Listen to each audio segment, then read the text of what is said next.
तो कैसे आप सभी लोग? मैं उम्मीद करता हूँ कि आप ठीक होंगे, सलामत होंगे, आपका परिवार ठीक होगा। एंड अगर आप अकेले बैठे हो तो लाइट्स ऑन कर लीजिए एज़ ऑलवेज़, और अगर लाइट्स ऑन नहीं कर सकते तो दुआएँ प्रेयर्स जो भी आप पढ़ते हैं वो पढ़ लीजिए। एंड अब हम स्टार्ट करते हैं आज की कहानी के साथ। आज की कहानी है प्राप्ति की, जो मध्य प्रदेश से बिलॉन्ग करती है। सो प्राप्ति जो है वो मोस्टली इंदौर साइड पे उसका पूरा चाइल्डहुड गया है। उसकी लाइक बर्थ भी इंदौर में हुई थी। एंड उसकी जो गाँव वाले साइड की फैमिली थी, उससे इतना उसका कनेक्ट नहीं था। Part of the reason was कि जो उसके गाँव के एक्चुअल चाचा जी थे, वो इंडिया में नहीं रहते थे। वहाँ पे सिर्फ उनके मतलब दादाजी के कुछ रिश्तेदार रहते थे, क्योंकि दादाजी दादी जी की तो डेथ हो चुकी थी। बट ये लोग वहाँ रहते थे। सो उसकी वजह से, क्योंकि दूर का रिश्ता है, कभी इनका भी जाना वहाँ होता नहीं था। प्राप्ति के फादर ही मोस्टली वहाँ जाया करते थे, जो भी लैंड का कुछ कलेक्ट करना है, कुछ पेपर साइन करना है, कुछ करना है, काम के सिलसिले में वहाँ पे जाते थे। बट एज सच गाँव जाना इनका होता नहीं था। बट उनके जो अंकल थे वो भी फॉरेन से शिफ्ट हो गए थे इंडिया। तो इसके चलते अभी ऐसा होने वाला था कि प्राप्ति ये लोग भी समर वेकेशन आ रहे थे। उन्होंने कहा यार अभी चाचा जी भी रिटायरमेंट के लिए गाँव शिफ्ट हो गए, तो हम भी गाँव चले जाते। तो गाँव की आपको सब लोग को पता ही होगा कि कहानियाँ बड़ी मस्त होती है। कोई कहता है गाँव में भूत होता है, कोई कहता है गाँव में ये चीज़ है, वो चीज़ है। तो प्राप्ति को एक्साइटमेंट थी। प्राप्ति इन चीज़ों में उसका ऐसा भी नहीं था कि मानती नहीं है, बट उसका ऐसा भी नहीं था कि वो एकदम स्ट्रांगली मानती है। तो उसको था कि उसे देखना है गाँव में भूत है नहीं है क्या है। तो वो चली जाती है वहाँ पे। एंड वहाँ पे जाने के बाद 1-2 दिन रही है, अपने कज़न्स के साथ रही है। लेकिन उसके कज़न्स भी जो है वो भी इंडिया में नहीं थे। तो उनके लिए भी ये सब चीज़ बहुत नई है, क्योंकि वो अभी-अभी कुछ महीनों पहले ही वहाँ पे शिफ्ट हुआ है। तो उससे कहती है यार तुम तो इतने शहर में पले-बड़े लोग हो, तो तुम यहाँ पे कैसे एडजस्ट कर पा रहे हो? तो वो कहते हैं नहीं यार ठीक है, मतलब अभी हमें तो क्या इंटरनेट चाहिए। इंटरनेट हो तो फिर हम रूम से भी ना निकले तो कुछ फ़र्क नहीं पड़ता। तो प्राप्ति बचपन से जो थी उसको बाहर जाके खेलना, बाहर जाके एक्सप्लोर करना बहुत पसंद था। तो उसने अपने कज़न से कहा यार शर्म कर लो थोड़ी, हम यहाँ पे हैं। अभी बाहर तो हम यहाँ पे क्या ही मॉल वगैरह तो नहीं जा सकते, यहाँ पे काफ़ी एक्सप्लोर करके आ जाता है। तो वो जा रही होती। तो जो उनकी बड़ी दादी होती है, मतलब उनके दादाजी के बड़े भाई की वाइफ जो होती है, उन्हें कहती है बच्चों कहाँ जा रहे हो? कहते हैं कि दादी ऐसे ही गाँव घूमने जा रहे हैं। कहता है अच्छा बेटा गाँव घूम के आओ, बड़ा सुंदर गाँव है अपना। पर तुम सिर्फ गाँव की जो सीमा होती है वहाँ पे मत जाना, क्योंकि वहाँ पे कुछ दिक्कतें हैं। मतलब कुछ कुछ जेन्युइन इश्यूज़ भी थे वहाँ पे। जैसे बॉर्डर पे आपको सब लोग को पता होगा चोर डाकू होता है। एंड गाँव के यहाँ पे क्राइम भी बहुत ज़्यादा होता है, वो एक चीज़ थी। बट उन्होंने स्पेसिफिकली एक पेड़ भी था, उन्होंने कहा था कि वहाँ पे एक मंदिर है, हॉन्टेड मंदिर। उन्होंने कुछ कहा था कि हॉन्टेड मंदिर है, वहाँ पे तुम मत जाना, वहाँ पे एक पेड़ है, वहाँ पे बिल्कुल मत जाना। कहते मंदिर हॉन्टेड? मंदिर कैसे हॉन्टेड हो सकता है? कहते नहीं बेटा वो मंदिर नहीं है, एक्चुअली मंदिर जैसा स्ट्रक्चर है सर, बट उसके अंदर किसी भी देवता की स्थापना नहीं हुई। कहते अच्छा ऐसा क्यों? कहते बेटा उसकी बड़ी लंबी कहानी है, पर ठीक है। तो बड़ी मतलब रिच फैमिली होती है, तो अपने नौकरों के साथ बच्चों को भेज देती है। तो वो जा रहा होता है। तो जो नौकर होता है रामू, उसको पूछता है कि यार रामू भाई एक बात बताओ। उसका नाम हालांकि कुछ और होता है, पर ये भी स्टोरी में बताया गया था कि उनको रामू ही बुलाते हैं, क्योंकि गांव के साइड पे रामू बाबू ये सारी चीज़ें ही बुलाई जाती है नौकरों को। एंड उसकी भी ट्रेडिशन उसने बताई थी कि रामू इसलिए बोला जाता है कि राम का नाम है। तो एक जो हमारे लिए देवता बन के आया, हमारा सहायक बन के आया है, जैसे भगवान हमें हेल्प करते हैं, इसलिए रामू यूजुअली कुछ कुछ लोग हालांकि नाम भी होता होगा, पर जैसा स्टोरी में लिखा गया कि Ramu is like a nickname given to. तो रामू भैया एक बात बताओ, ये जो बड़ी दादी जी थी क्या बात कर रही थी, ये क्या चीज़ है, मतलब क्या भूटा मंदिर, हॉन्टेड मंदिर क्या था ये? तो ये भैया कहता है यार देखो, मैं तो मतलब यहाँ पे अभी आपके परिवार के साथ कई सालों से काम कर रहा हूँ।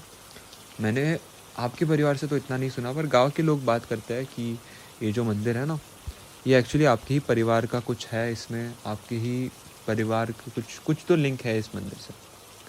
कहते हैं अच्छा ठीक है। और कहते हैं यार ये चोर डाकू वाली बात सच होती है? कहते हैं हाँ, अभी परसों ही यहाँ पे चोरी हुई है। अच्छा ठीक है यार, फिर तो जो बोल रही थी दादी जी, सही बोल रही थी, मतलब आउट ऑफ कंसर्न ही बोल रही थी। तो उन्हें एक चीज़ तो पता थी कि रामू मतलब घर का इतना वफ़ादार है उनका, तो वो तो उन्हें वहाँ पे जाने नहीं देगा। और उसके सामने अगर वो बात भी छेड़ देंगे कि यार हमें वहाँ पे ले चलो वगैरह, तो वो शायद जाके दादी जी को बता दे। तो ये बस उससे बातों-बातों में पूछ लेते हैं कि भैया आप हमें बता दो कि वो कौन-सी जगह है, मतलब कहाँ पड़ती है? तो हम वहाँ इग्नोर करेंगे जाना, अवॉइड करेंगे जाना। तो भैया भी बेचारे भोले, बता देता है कि बेटा यहाँ-यहाँ से है, वो साइड मत जाना, ऐसे-ऐसे जाके। कहता है चलो ठीक है। तो ये अगेन कज़िन्स होता है, प्राप्ति के सारे, ये टोटल 4 कज़िन्स थे। उसमें से 3 लड़कियाँ थी और 1 भैया थे जो थोड़ी एज में सबसे बड़े थे। तो ये लोग प्लान बना रहे थे कि अभी भैया को तो वापस भेज देंगे, अभी हम लोग भी घर चले जाएँगे। जब रात में सब लोग सो जाएँगे गाँव के साइड पे, अगेन आप लोग को पता होगा, सब लोग बहुत जल्दी सो जाते हैं, मतलब 8 ओ क्लॉक तक सब लोग खाना-वाना खा के ऑलमोस्ट बेड में चले जाते हैं 8-8:30 तक। तो कहते हैं उसके बाद हम आते हैं, क्योंकि हमको तो वैसे भी नींद आती नहीं है लेट नाइट तक। वो अपना टिकटॉक, इंस्टाग्राम स्क्रॉल करते रहता है। तो एकदम दबाएँगे रात में और ये चीज़ देखेंगे कि क्या है भाई यहाँ पे एक्चुअली। तो पूरे प्लान के हिसाब से वहाँ से निकलता है एंड वहाँ पे उनकी एक और एक्चुअली कज़िन थी जो उनके बड़े दादाजी थे, दादाजी के बड़े भाई जो थे, उनकी भी एक्चुअली एक पोती हुआ करती थी उस घर में। बट वो कभी किसी से मिक्स नहीं होती थी, कभी किसी से ज़्यादा बात नहीं करती, और बात भी करती थी और उसकी आवाज़ बड़ी ऐसे खराश वाली होती थी, मतलब उसकी आवाज़ एक लड़की जैसी नहीं होती थी। एंड द थिंग वाज़ कि वो बहुत ज़्यादा सुंदर थी, बट वो कभी किसी से बात नहीं करती थी, अनमैरिड ही थी इनसे, हालांकि एज में बहुत बड़ी थी। एंड वो हर किसी से दूर रहती थी, डरी डरी सी, सहमी सहमी सी रहती थी। तो इस वजह से ये उन दीदी से कभी ज़्यादा बात नहीं करते। बट अगेन ऐसा भी नहीं था कि उनको लाइक अवॉइड ही कर रहा है या फिर इग्नोर ही किया जा रहा है। वो जब दिखती थी उनको स्माइल देते थे, ये दीदी भी उन्हें स्माइल देती थी। सो इट वॉज नॉट कि वो मेंटली अनस्टेबल या कुछ है, सिर्फ वो थोड़ी रिजर्व रहती थी। तो ये सब बैठे हुए थे एंड काइंड ऑफ प्राप्ति को उनको लेकर सॉफ्ट कॉर्नर था। तो ये जब रात में खाना खा रहे थे अराउंड 7 o'clock, तो दीदी बैठे थे। तो प्राप्ति ये एक आदत थी कि यार वो दीदी के यहाँ पे जाके बैठेंगे थोड़ा, कि वो किसी से बात नहीं करती, बट प्राप्ति को ये पता था कि वो कोई उनके पास आके बैठे, उनको अटेंशन दे तो उन्हें थोड़ा अच्छा लगता है। तो वो वहाँ जाती है और कहती है दीदी आपको पता है आज रात है ना, हम वो मंदिर जाने वाले हैं। तो ये सुनते ही वो दीदी जो अपना निवाला खा रही होती है, उसके उनके हाथ से निवाला गिर जाता है। प्राप्ति कहती है दीदी क्या हो गया? एकदम उनकी उसकी आंखों में देखती है प्राप्ति को, और वो दीदी अपने खराश वाली आवाज़ में कहती है तुम लोग वहाँ नहीं जाओगे, बड़ी गंदी जगह है, वहाँ पे बिल्कुल मत जाना। उन्होंने मेरी ज़िंदगी ख़त्म कर दी, तबाह हो गई हूँ मैं, वहाँ पे मत जाना, वहाँ पे मत जाना। ऐसे करते करते वो दीदी को एकदम दौरा पड़ता है और वो वैसे ही चेयर से गिर जाता है। अभी प्राप्ति को पता है कि ये सब बोल के गिरा है। घर वालों को लगता है कि शायद उन दीदी को कोई मिर्गी का दौरा पड़ा है, कुछ पड़ा है। तो वो जल्दी से उन्हें उठाता है और जाके बिस्तर में लेटा देता है। अभी प्राप्ति ये सोच रही है कि दीदी ने क्या बोला, बट अगेन प्राप्ति को ये भी नहीं है कि वो लोगों को बता दे कि दीदी ने क्या बोला। गाँव के है वो, ऑफकोर्स थोड़ा सा वो बायस है उसमें कि यार अगेन दीदी दीदी है, गाँव के है, उन्हें इतना नहीं पता है, थोड़े से इंट्रोवर्टेड भी है। तो मे भी वहम पाल लेते हो या फिर अपने ही दिमाग में ख्याल बना लेते हो। तो ये जाती है और वो भैया होता है, आरो भैया पूछते हैं क्या हो गया, दीदी को क्या हो गया? यदि नहीं यार मैं बात कर रही थी उनसे, उनको थोड़ी सी दिक्कत आ रही थी, शायद गले में उनको कुछ चोक हो गया था खाना, क्योंकि प्राप्ति को भी कहीं ना कहीं उस जगह जाना था। तो भैया कहते चलो ठीक है। तो ये 4 कज़न्स जब सब लोग सो जाते हैं, अगेन इस सब ड्रामे में थोड़ा लेट हो जाता है, तो 10 बज जाता है सबको सोने में, और सोने के बाद इन्हें निकलना होता है। तो 10 साढ़े 10 बजे के आसपास से घर से निकलता है। अगेन फ़ोन वोन सब होता है, ये फ़ोन वोन लेके निकलता है, टॉर्च लेके निकलता है। कहते हैं कि यार थोड़ा दूर होता है वो, इतना भी नहीं, आई वुड से रफली 800-900 मीटर्स। तो जाने में, कच्चे रास्ते से जाने में, थोड़ा सा देखते देखते जाने में आराम से एक 30 मिनट लग जाते थे वहाँ पे जाने के लिए। तो वो कैसे तो ढूंढते ढूंढते ढूंढते वहाँ पे पहुँच जाता है एंड वहाँ पे उन्हें दिखता है कि एक बड़ा सा पेड़ है और नीचे एक छोटा सा मंदिर जैसा स्ट्रक्चर बन रखा है। उन्हें दिख तो नहीं रहा है हालांकि अंधेरे में कि क्या है अंदर क्या नहीं। तो हो जाता है उसके पास एंड वो ज़मीन के अंदर बना होता है। लाइक ऐसे नहीं था कि हाइट में बना था, वहाँ पे अब जब नीचे बैठ जाओगे तभी आपको एक्चुअली एंट्रेंस टाइप दिखेगा। मंदिर भी नहीं कह सकते, एक छोटे से जो आप रास्ते के किनारे देखते हो वैसा एक स्ट्रक्चर सा था। तो यारव भैया होता है वो नीचे बैठ जाता है और उसका जो गेट टाइप था वो खुल के उसने अंदर टॉर्च मारता था। अंदर कुछ भी नहीं था, लिटरली खाली पड़ा हुआ था, बट बिल्कुल नीचे जो था ऐसा लग रहा था कि वो बहुत डीप है, कुछ है, मतलब उसके अंदर जैसे वो हाथ डाल रहा है। इट इज़ बिग इनफ कि एक कैट उसमें अंदर चली जा सके, एक कुत्ता शायद फिट ना हो, एंड इंसान तो दूर की बात, बट हाथ अंदर से आराम। तो प्राप्ति कहती है यार मैं हाथ अंदर डाल के देख लूँ। भैया कहते नहीं नहीं मैं डालता हूँ, छोटी बहन है मेरी, तू मत डाल। तो भैया अंदर हाथ डालता है, कुछ नहीं मिलता। उसके बाद वो कहते हैं यार ये देखने के लिए कितना डीप है, एक पत्थर लेता है और पत्थर गिराता है। तो पत्थर गिरता है रफली 3-4 सेकंड में, तो अंदाज़ा लगाते हैं कि हाँ ये डीप है, बट इतना डीप नहीं है, शायद इतना डीप हो कि एक इंसान की हाइट जितना 5-6 फुट डीप हो, बट इतना डीप नहीं है। उन्हें समझ नहीं आता कि ये क्या है, क्या चीज़ है। तो कहता है ठीक है यार पता नहीं जो भी चीज़ है, यहाँ से हम निकलते हैं। तो ये भैया जो होते हैं थोड़े से ऐसे होते हैं कि मतलब बिगड़े हुए ऐसे होते हैं। तो वहाँ से जब वो उठ रहे होते हैं तो उनका हाथ उस ग्रिल पे लग जाता है, कट सा चला जाता है उनके उसमें। तो गुस्से में वो उस मंदिर को जोर से किक करता है, यार क्या घटिया जगह आया हूँ मैं, क्या घटिया चीज़ ये कर रहा हूँ। और वहाँ से वो जा ही रहे होते हैं कि पीछे उन्हें आवाज़ आती है कि हाँ आए तो तुम अपने मर्जी से हो, बट जाओगे मेरी मर्जी से। पीछे मुड़ के देखते तो पीछे कोई नहीं है। तो फिर से उन्हें आवाज़ आती है, बताओ क्या चाहिए तुम्हें ज़िंदगी में, और उसकी कीमत मैं तुमसे वसूलूंगा और तुम्हें वो चीज़ मिल जाएगी। कहता है कि यार ये कौन बोल रहा है, क्योंकि आदमी की आवाज़ है, बुजुर्ग भी आदमी नहीं है, कहाँ से आ रही है पता नहीं है क्या चीज़ है। तो वो इधर उधर देखता है तो जो पेड़ होता है मुझे लगता है कि शायद वहाँ से आवाज़ आ रही है। तो ये भैया कहता है अच्छा तुम जो चाहे वो दे सकते हो। तो वहाँ से आवाज़ आती है हाँ, पर तुम्हें उसकी कीमत चुकानी होगी। भैया कहता है अच्छा। भैया कहते देखो ये ना मेरा स्टॉक्स का अकाउंट है, इसमें मेरे को है ना अच्छे खासे रिटर्न्स चाहिए, आप दिला सकते हो? मेरे को है ना 100% रिटर्न्स दिला दो, मेरा जो है पैसा डबल कर दो। तो वहाँ से आवाज़ थोड़ी देर से नाटा है, कुछ आवाज़ नहीं आ रही है। भैया कहते हैं यार ये सारे कोई रात में बेवड़े बैठ के ना यहाँ पे फर्जी हरकतें करते हैं। वहाँ से आवाज़ आती है इसके बदले में तुम क्या दोगे? कहता है कि यार इसके बदले में ना मैं ज़िंदगी भर शराब नहीं पीऊँगा। भैया होता है बड़े होते तो थोड़े उन्हें शराब पीने की आदत होती है, वो कहते हैं कभी शराब नहीं पीऊँगा। कहता है ठीक है आज से तुम्हें कभी शराब पीने का मन नहीं करेगा, तुम्हारा पैसा दुगना हो जाएगा। भैया कहते हैं ठीक है बेवड़े सो जा। ये करके वो सब चले आते हैं। ये तीनों बहनों ने भी ये चीज़ सुनी है। तीनों बहनें कह रही है यार ये क्या गाँव के लोग क्या प्रैंक करता है, क्या हंसी मजाक करता है। दूसरे दिन भैया उठते हैं, भैया एकदम पागल हो रखे होते हैं, उनका पैसा एकदम ऊपर जा चुका है। एंड ऐसा नहीं होता है कि उनका सारे मतलब एक कोई स्टॉक ऊपर चला गया, ऑलमोस्ट सारे ही स्टॉक्स डबल के आसपास चले गए, उनके जितने भी होल्डिंग्स थे, और अनएक्सपेक्टेड वाले स्टॉक्स।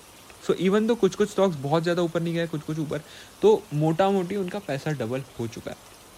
एंड उनके मतलब जो पापा होता है रात में जब ये सारे अंकल लोग वगैरह शराब पी रहे होते हैं, तो ये भैया का मन भी नहीं करता वहाँ बैठने का।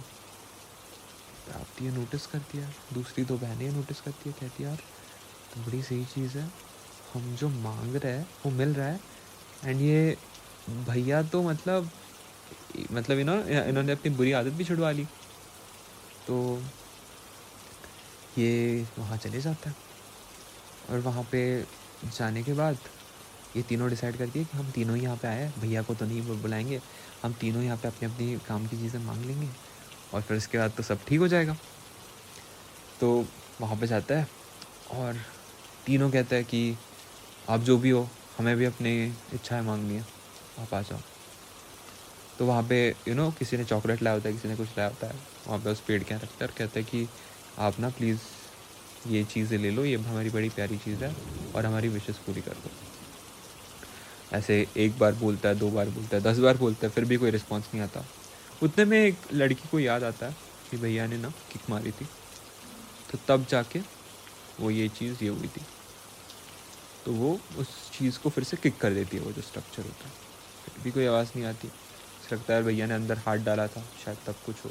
तो जब वो हाथ अंदर डालती है तब फिर से वो जब हाथ निकाल रही होती है उसके हाथ पे एक कट लग जाता है। आपको याद होगा कि जो आरव भैया थे उनके भी हाथ पे एक कट लगा था, एंड उसके बाद उन्होंने वो किक किया था उस जगह को, उसके बाद वो आवाज़ आई थी। जैसे ही वो कट लगता है और वो एकदम से हाथ खींच लेती है, पीछे से आवाज़ आती है, अब आ तो तुम गए हो, आज क्या कीमत चुकाओगे, आज क्या मांगोगे मुझसे। तो प्राप्ति होती है, कहती है कि आप जो कोई भी हो, मुझे चाहिए कि मैं बहुत ज़्यादा सुंदर हो जाऊँ, मैं इतनी सुंदर हो जाऊँ कि हर इंसान बस मुझे ही दिखता रहे, और उसके बदले मैं कभी शराब नहीं पीऊँगी। वो आवाज़ कहता है, तुम्हें अपनी कोई ऐसी चीज़ देनी होगी जो तुम्हें सबसे ज़्यादा प्यारी है, बताओ तुम्हें सबसे प्यारा क्या है। कहती है सबसे प्यारा, कहती है ऐसे तो कुछ नहीं है, कहती है सबसे प्यारा तो मेरा फ़ोन है। वॉच कहती नहीं, एक ऐसी चीज़ जिसके बिना तुम नहीं रह सकते, जो तुम्हारे अस्तित्व, तुम्हारा अहंकार सब उस पर निर्भर करता है। कहती है हाँ। प्राप्ति 2 मिनट सोचने लग जाती। वह उतने में ये जो दूसरी दीदी होती है, वो कहती है मुझे भी बहुत सुंदर बनना है, मुझे सबसे सुंदर बनना है, और उसके लिए आपको पता है अगर मेरी जो भी प्यारी चीज़ है तो आप वो ले लो। तो कहता है ठीक है, और वहाँ से वो कुछ आवाज़ नहीं आती, ये चले आता है वापस। उसके बाद कुछ दिन बीत जाता है, ऑल ऑफ अ सडन ये जो दूसरी दीदी होती है, इनका चेहरे पे एक निखार आने लगता है। ऑल ऑफ अ सडन उनका जो ग्लो अप हम कहते हैं, ऑल ऑफ अ सडन होने लगता है। उनके बाल डेंस होने लगता है, उनके जो स्किन कलर है वो बहुत साफ़ होने लग गया। एंड जैसे जैसे ये हो रहा है, वही ऑन द अदर हैंड उनकी जो छोटी बहन है, उसकी तबीयत एकदम ख़राब हो रही है, एकदम वो वीक हुई जा रही है, हमेशा बीमार रहती है।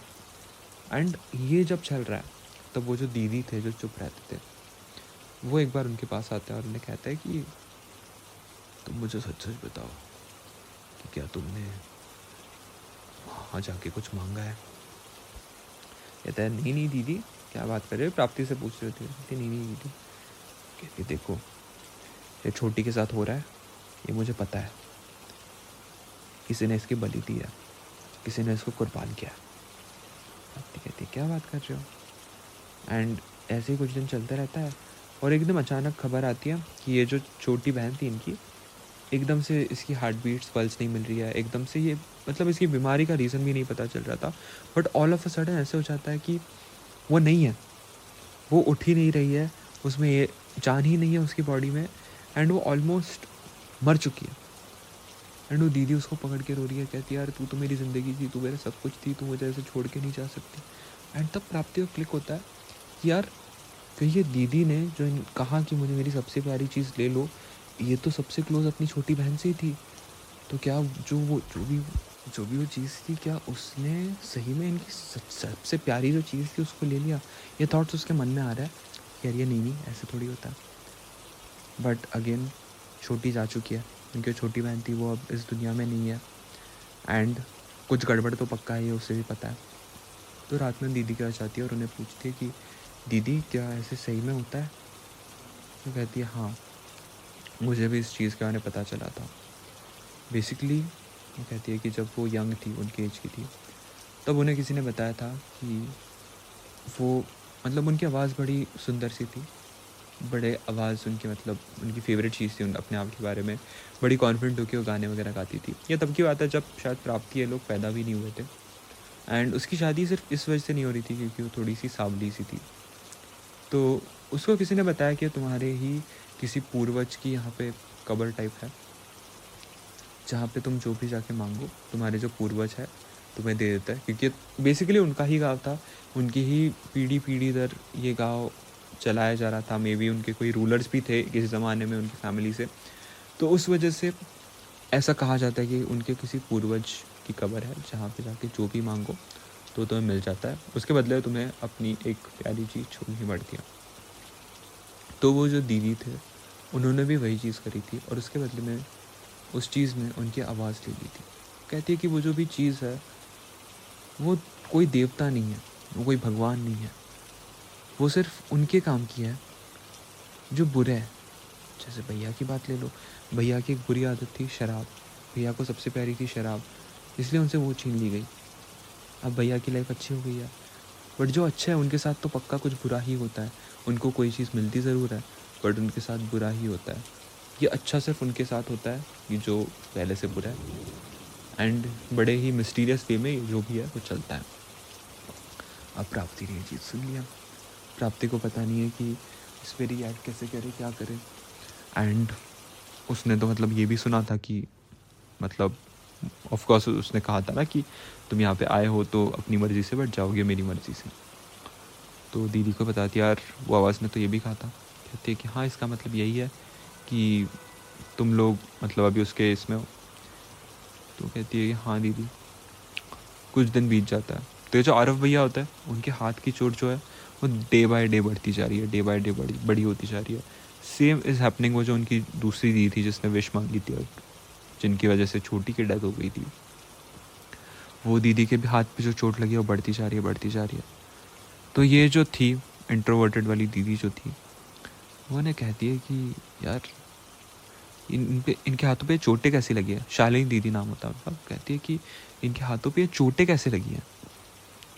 तो वो कहती है यार, प्राप्ति बताती है कि ये वही लगी थी शायद उसी रात को। कहती है तुम्हें पता भी है तुमने क्या किया है, तुमने अपने आप को प्लेज कर दिया उनको। कहती है मतलब। कहती है तुमने अपना खून उनको दे दिया है और अब तो वो नहीं छोड़ेंगे, किसी को भी नहीं छोड़ेंगे, हमारे पूरे परिवार को नहीं छोड़ेंगे। और ये कहते कहते वो दीदी एकदम पागलपन के दौरे में चली जाती है। हंस रही है, रो रही है, चिल्ला रही है। किसी को समझ नहीं आ रहा कि दीदी के साथ क्या हो गया। फाइनली वो डिसाइड करता है कि वो अपनी दादी से बात करेंगे इस चीज़ के बारे में। जो बड़ी दादी होती है वो उनको हर चीज़ बताते हैं कि ऐसे ऐसे हुआ। घर वाले बहुत डांटते हैं, वो जो बड़ी दूसरी दीदी होती है उनको भी डांटते हैं, सबको डांटता है कि क्यों करी तुमने ये चीज़, ऐसे जब मना किया था तुमसे। तो एक्चुअली कहानी उसकी मेन ये थी जो वो शालिनी दीदी को भी नहीं पता थी कि बेसिकली एक उनके फैमिली में एक थे, मतलब ये 3 भाई हुआ करते थे उनके दादाजी के जनरेशन पे। और जो तीसरे भाई थे वो बचपन में ही वेंट टूवर्ड्स संन्यास। तो वो मेडिटेशन किया करते थे, ये क्या करते थे। एंड एक दिन उनको बड़ी ही बेरहमी से कुछ लोगों ने मार दिया था, गलत इल्ज़ाम लगा के। एंड उस वजह से उनकी जो मतलब क्रिमेशन नहीं हुआ था, उनकी समाधि बनाई गई थी क्योंकि वो मरे हुए नहीं थे बट उनकी हालत बहुत ख़राब थी। तो उन्हें गुस्सा भी आ रहा था कि उनका परिवार अब उसे संभाल नहीं रहा है, उन्हें ज़िंदा ही दफन कर दे रहा है। बट क्योंकि परिवार के प्रति उनका कुछ कर्तव्य है, उन्होंने वो भी मरते हुए कहा था कि मैं हमेशा रहूँगा अपने परिवार की हर इच्छा पूरी करने के लिए, पर मुझे परिवार के लोग भी चाहिए अपने साथ। And that was one of the reason कि जो शायद प्राप्ति के दादाजी थे, प्राप्ति आरफ भैया ये लोग के दादाजी थे, ये सबसे छोटे थे। तो ये उन वाले जो थे उनके पूर्वज उनसे बड़े करीब थे। तो इनकी डेथ सबसे जल्दी हो गई थी। आई थिंक उनकी विश ये रही होगी कि उन्हें अपनी लाइफ अच्छी तरह जीनी है और जैसे उनके पोते का मुंह देख ले, पोता पोती जो भी है जिसका मुंह देख ले, उसके बाद उनकी डेथ हो जाए। तो बेसिकली ये पूरी स्टोरी थी। एंड क्योंकि अभी वो वुंड्स भी बढ़ रहे थे तो जो उनकी बड़ी दादी जी थी उन्होंने कहा कि अभी रुको, हमें पंडित जी को बुलाना पड़ेगा। उसके बाद पंडित जी आता है और पंडित जी के आने के बाद बेसिकली ऐसे होता है कि पंडित जी वहाँ पे उस पूजा करता है, वो जो कब्र काइंड ऑफ बनी होती है, समाधि जो बनी होती है उसकी पूजा करता है। हर किसी को कुछ ना कुछ दवाइयाँ देता है और दवाइयाँ लेने के बाद ये काफ़ी हद तक ठीक हो गया। बट जो लॉस इनका हुआ था, जिन्होंने अपनी छोटी बहन को खो दिया, दैट इज़ इररिपेरेबल। अभी भी ये लोग कहते हैं कि इन्हें बहुत बार ऐसा लगता है कि अकेले नहीं है, इनके साथ कुछ गलत हो रहा है, कुछ चीज़ हो रही है। So this is the story basically. Late me know what do you think about this. क्या आपको लगता है सच्ची कहानी है या जो भी है, अभी भी इन्हें फील होता है कि कोई इनके साथ है, कोई इनको फॉलो कर रहा है, कुछ कर रहा है। So what do you think about it, let me know. If you like this story, subscribe to channel, like this video and share. Thank you so much.